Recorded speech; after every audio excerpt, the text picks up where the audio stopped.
Hey everybody, it's Pete. Good morning. Welcome to today's episode of today's Best Stock Picks. It is Wednesday, May 27, 2020. May come and gone very quickly over this week.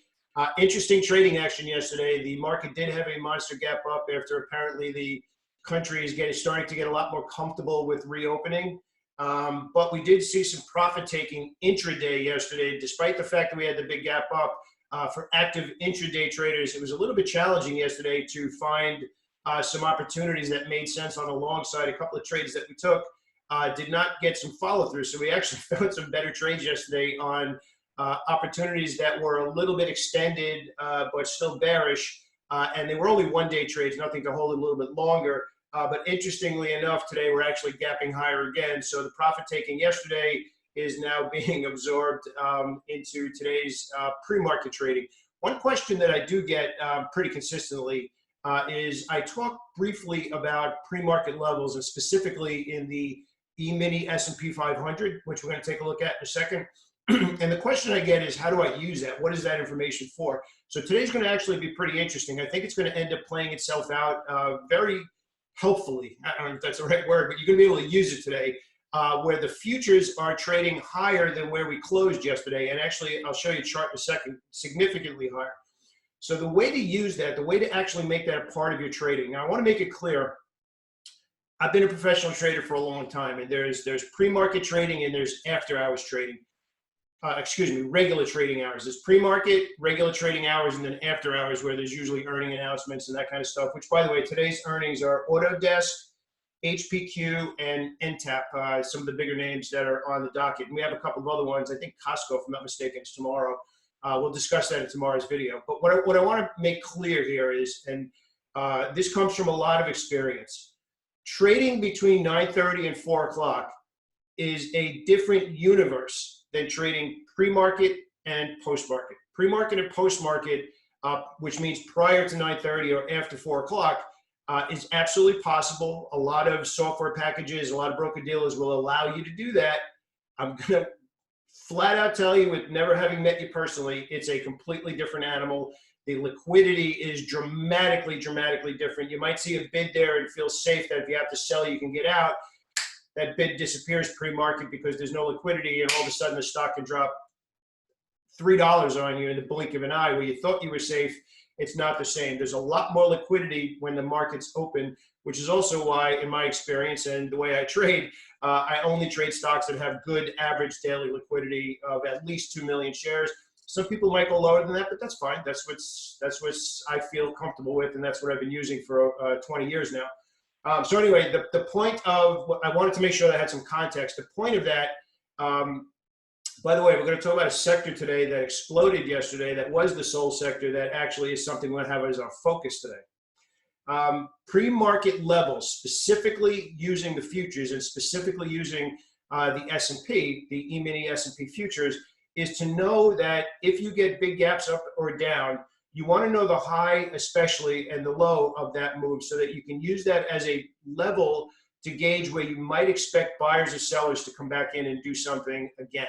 So in other words, if the market travels higher pre-market or travels lower pre-market, again, that's the definition that I use of support or resistance, is where did buyers or sellers last do something significant?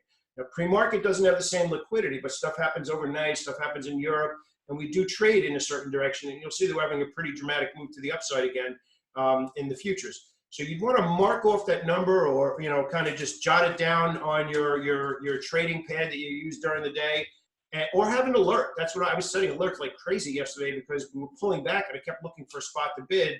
By the way, there is one stock that's been weak for the last 4 days that I'm looking to buy today at the whole number. So we're going to take a look at that as well. So anyway, have those numbers written down, have alerts set. You don't necessarily want to trade around them at the moment that the alert gets hit because it's pre-market price action, but you absolutely do need to know where those support and resistance levels are. They're not as important as the regular trading hours, highs and lows, but definitely numbers you need to know because stuff does happen around there. New buying or selling does happen. You might have a really good trade that just stops out of nowhere and you're like, why did that happen? Sometimes that's where buy and sell orders are aggregating pre-market, and that's the reason they got up there pre-market. So we're going to head to the charts. We're going to take a look at some new trades and set up the day. So here's the gap that we talked about yesterday. And yesterday you can see why it was a little frustrating as an active day trader to be long yesterday. Not many trades followed through despite the fact that the market was up a pretty decent amount. The longs were getting long in the tooth. We just didn't get some follow through. But here's the interesting thing and what I was talking about. This is where we closed yesterday in the E-mini S&P, right here basically, give or take a couple of points. But this is where we are now. So what you would want to do is you want to have 3,012.50 basically, right in that area, 3,013. Now I don't use all the way up here. I look at the real number where it's having a hard time getting through. If you're a regular subscriber to the channel, you know that's how I do things. I'm looking for what is the actual price. Like right over here is a really good example. And I'm just going to take this and move it over there. You can actually see that this 315-ish level is where it's really having a hard time. So that's the significant level here. So when you're doing your technical analysis, when you're doing your chart reading, look at the chart deeper. Don't just like that, oh, the high is up there, let me draw the line. No, that's not the right number. The right number is where is price actually having a hard time getting through. So you'd want to mark this off today, 3,032.50, right in that area. I think I said 12. It's 3,032.50. So anyway, now we're going to get into which stocks we're actually going to take a look at, which are all, again, on the daily chart. So interestingly, there is one trade. I want to talk about one trade that is on my radar today, and that's Netflix. And it's not really going to be the premier stock that I'm going to feature today, but it's absolutely one of the trades that I'm going to be looking at. It's now well offered in my vernacular, 4 days in a row, lower opening. It's kind of getting the reverse everybody moving outside treatment by the market, where the stocks that were online stocks that were soaring are now seeing some profit taking, and Netflix is one of the opposites of those, where subscriber rates went through the roof. But now we're actually looking, here's the key now, I'm looking for a flat opening to push lower into 400, and then I'm looking to start bidding, assuming that I see some buying signals into that $400 level, looking for it to reverse and head back up to that 445 level for maybe a trade that'll last 3 to 5 days. So we're going to see. That's very specific, looking for a lower opening, a flat to lower opening, pushing lower first in the morning, retesting that 400 level, or maybe stopping just above it so I have a really good defined risk point, and then turning around. But the big sector we're going to be keeping an eye on today, which has really vanished over the last 6 months, really, and actually did not have great earnings guidance. You can see over here, JP Morgan specifically, we pulled back, had a monster day pushing through resistance, pushing through downtrends, and we're going to be looking for follow through. I think the strongest that we're going to be paying attention to, based on yesterday's price action, and I'll really drill it home to make it dramatic, that was Goldman Sachs yesterday. So we're going to be looking for some follow through. But here's the key thing. We're only talking about 1 day's worth of price action. So when you're talking about your trade expectation, when you're talking about your conviction level, very important to look to the left and say, how much money did the smart money, how much capital did the smart money invest in this stock for me to have a strong bias that it's going to continue in that direction? And right now, we only have 1 day.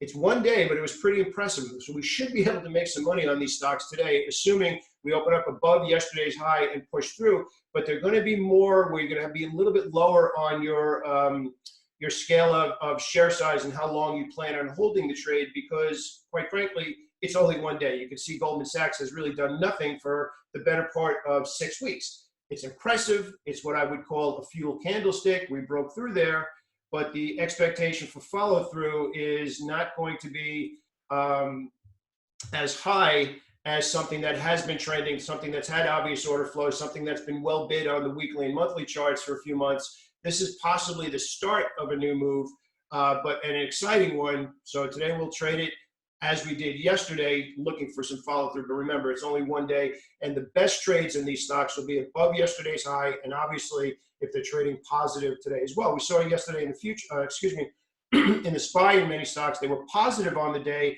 but they were negative intraday. So in other words, those were red candlesticks. We don't want to get long red candlesticks. We want to get long stocks that have short-term order flow matching the longer-term order flow. So the financials specifically are a group of stocks that we're going to be paying attention to today. One question that I do get on a regular basis is which stocks do I trade every day? And that's a really good question, because there's the regular universe of stocks, which you can actually see here in the top corner. I'll scroll through them so you can kind of pause the video and then watch and write them down for yourself if you want to kind of pay attention to them. But something that's very, very important. So we have the universe of stocks, and then we have scanners during the day. Okay, so I'm going to come back to the video over here. If you want to be a good long-term professional trader, and when I say professional, I'm not even talking about quitting your job. You can keep your job, you can swing trade, but act like a professional. It's very important to understand that stocks don't wear out. You could trade the same stocks over and over and over again, and absolutely is the number one thing that I see all big traders that I've been with over the last 20 years. They have a good core group. They're a universe of stocks that they trade every single day, and sometimes those stocks go into trading ranges like we just saw in the financials, and they come out of vogue where there's really nothing to do, and then you have other stocks that you work in and out of your list from the scanner that might be interesting, that meet your criteria, and you'll be taking stocks out of your universe, putting new ones in, but you have a core group of stocks that are kind of like your ATM, your personal money machine. So as we start to work together through these videos, and hopefully you leave some feedback and comments of your challenges, that's definitely something to work on personally, is which stocks meet your universe, what is the minimum criteria that would put that stock in your universe, and then here's a really big key, pay attention to your brokerage statement, and that will tell you which stocks should be in your universe. Very often we don't want to open the brokerage statement. I'm really dating myself saying opening it. Or logging into your trading account because you might have had some losses. But remember, trading is the greatest feedback loop you'll ever experience. It's also the greatest form of psychotherapy that you'll ever experience. But as far as trading, if you really want to elevate yourself and get to a new level, open your brokerage statement and take a look and see which stocks you're actually making money in.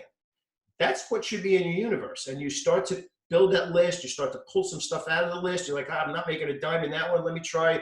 This stock came up in the scan for the last week.